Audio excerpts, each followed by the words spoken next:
Nosso vídeo de hoje é sobre perda de carga em escoamentos. Então, para responder uma pergunta agora já com escoamentos reais, o que acontece quando eu tenho um escoamento no interior de um duto e eu tenho agora atrito? Então, o que vai acontecer com as pressões? É isso que a gente vai tentar responder. Quando a gente trabalhava sem perda de carga, né, aplicava Bernoulli simples entre 1.1 e 1.2 desse escoamento, né? E aqui nós tínhamos, né, o termo pressão, o termo de energia cinética, o termo de altura, né? Não coloquei, mas tem uma altura aqui.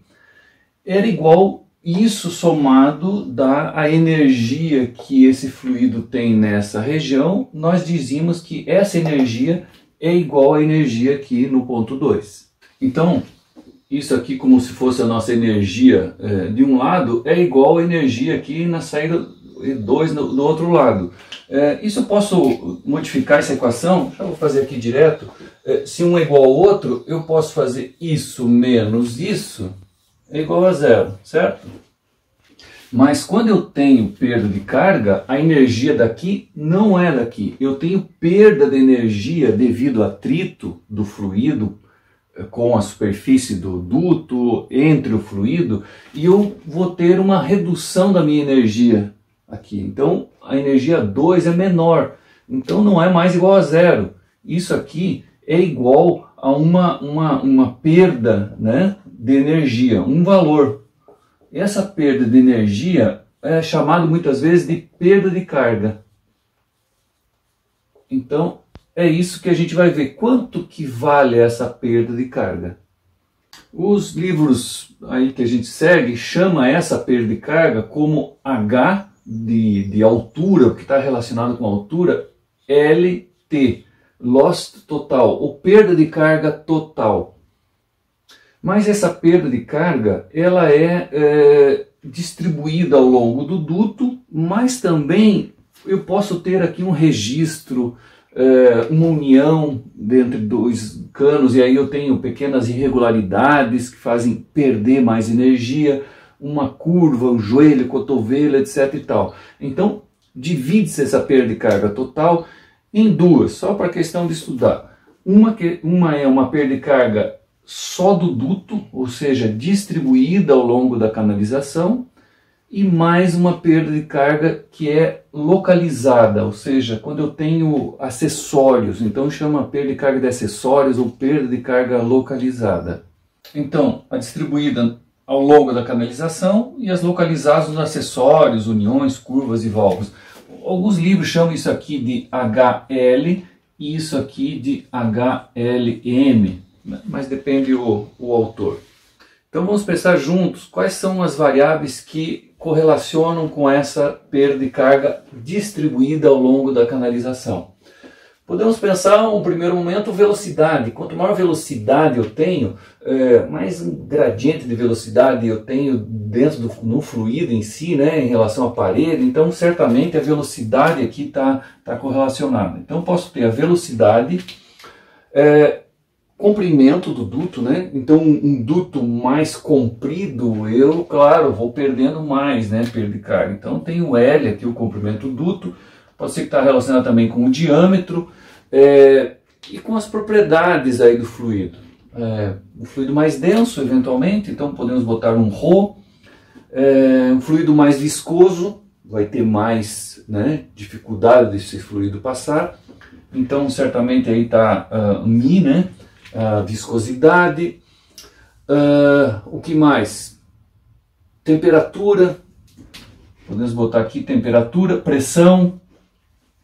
Outro, rugosidade, um cano mais rugoso certamente tem mais dificuldade, né? Perde mais energia de passar aqui, o escoamento. Então vamos botar aqui rugosidade, mais ou menos podemos pensar dessa maneira, né? Tantas variáveis, podemos reduzir um pouco essas variáveis. E já temos aqui, ó, temperatura e pressão, elas vão influenciar diretamente aqui na viscosidade, na densidade, né? Então, já está incluído aqui. Velocidade, diâmetro, não lembro alguma coisa? Não lembro isso aqui, Reynolds.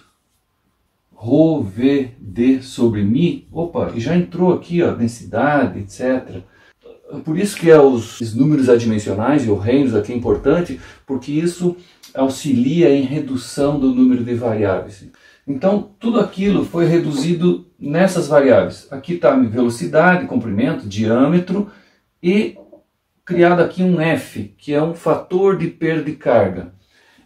Esse fator de perda de carga, ele, se é laminar o escoamento, ou seja, Reynolds menor do que 2,300, esse F é igual a 64 sobre Reynolds.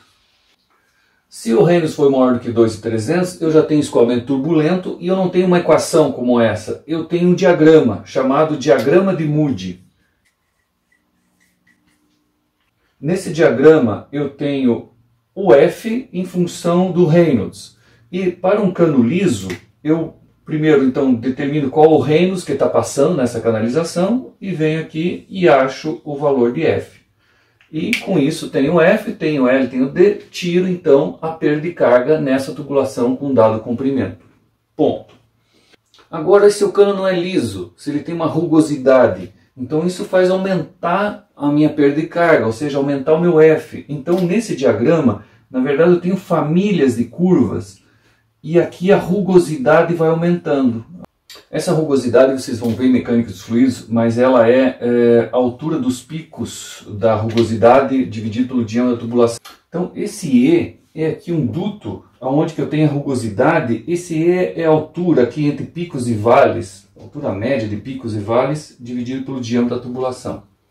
Então, dada a rugosidade, você agora com esse dado Reynolds vai até a respectiva curva e acha o valor do F e pronto, calcula então a perda de carga para esse duto.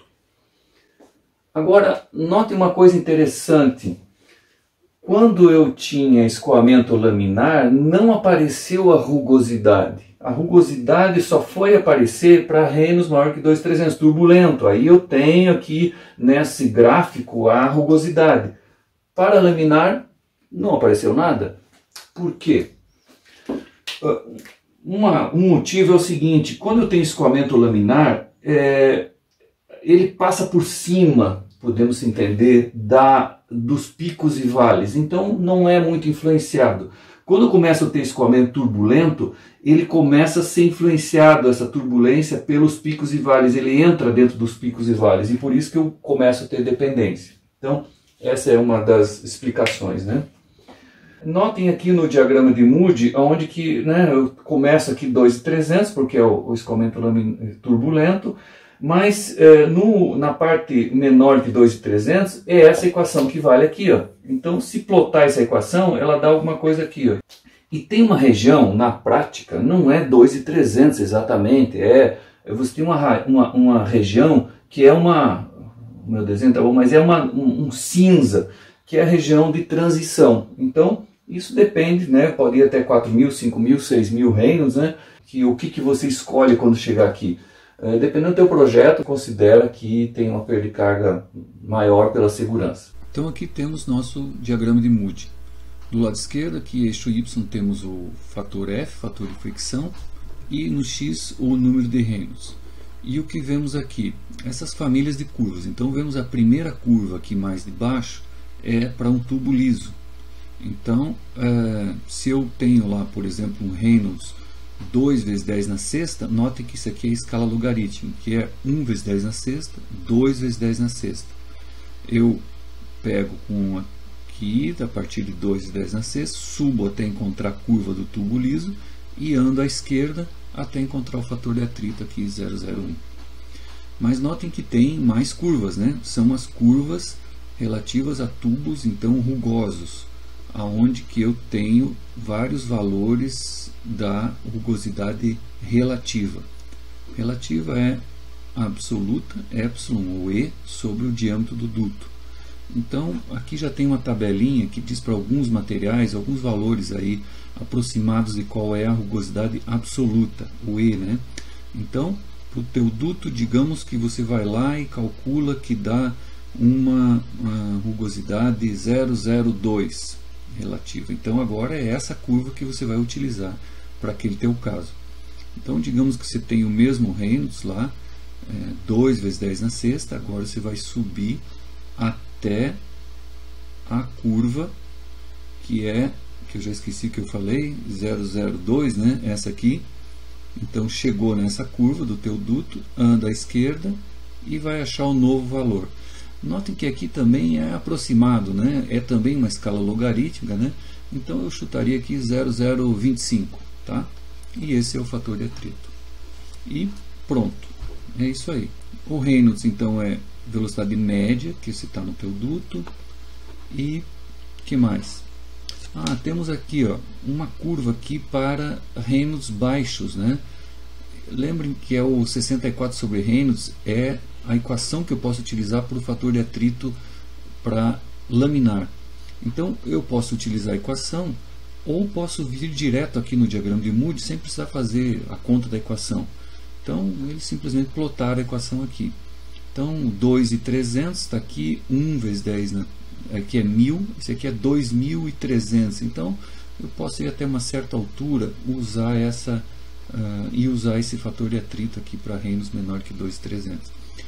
Aqui é a nossa região de transição, onde que depende do caso, pode ser laminar ou turbulento, como já comentamos. Às vezes é preferível usar como fator de segurança, então um fator de atrito maior. E pronto, é isso aí, o dito famoso diagrama de Moody para dutos. Mas isso então, calculamos só a distribuída. Temos ainda a localizada, então, que é nos ditos acessórios. Então, ela também é dependente da velocidade sobre 2, mas agora é um fator K aqui de perda de carga.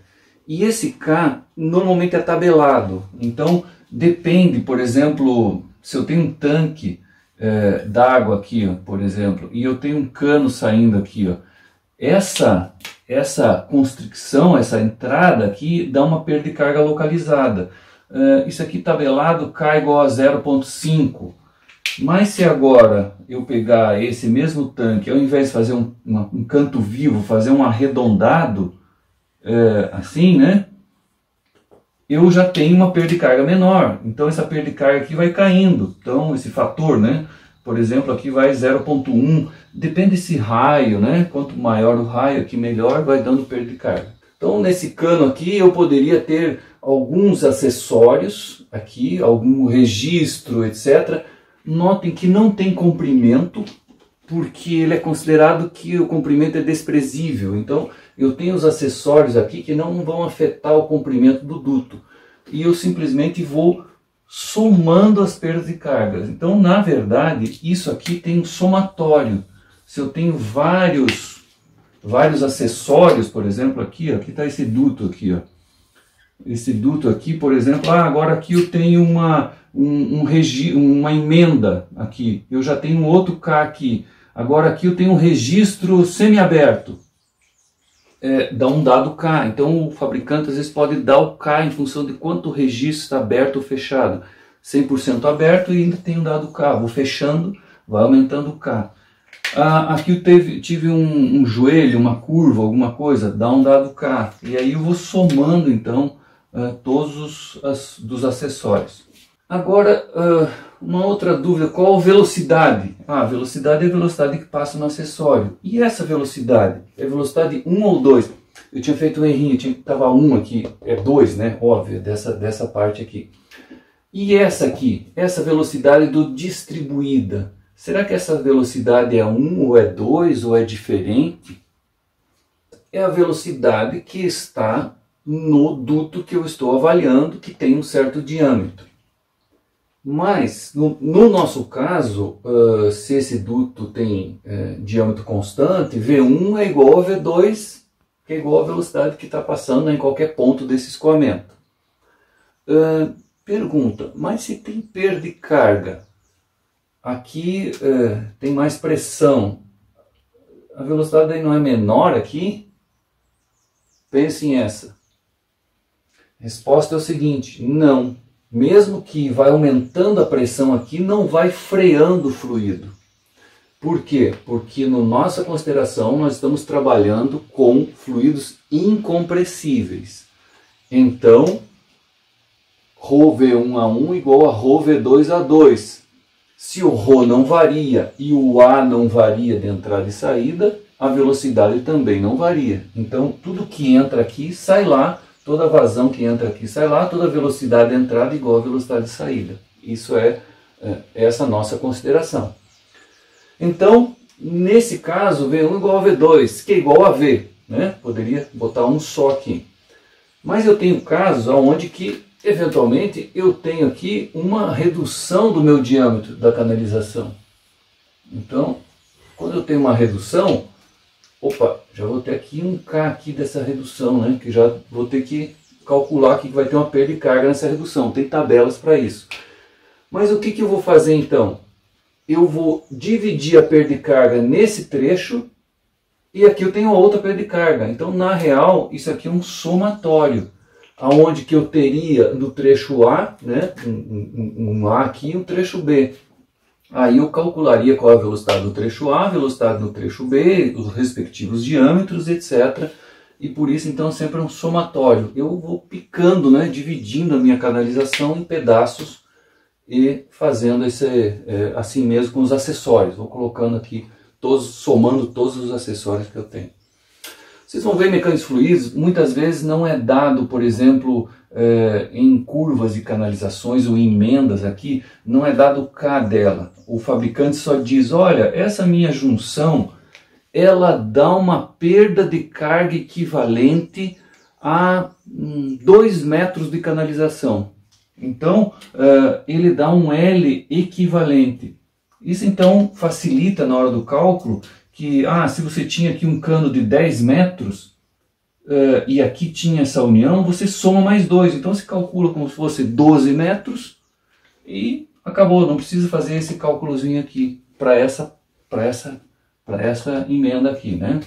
Então, esse L equivalente é dado. Vocês vão ver isso com mais profundidade, certamente no curso de Mecânica dos Fluidos.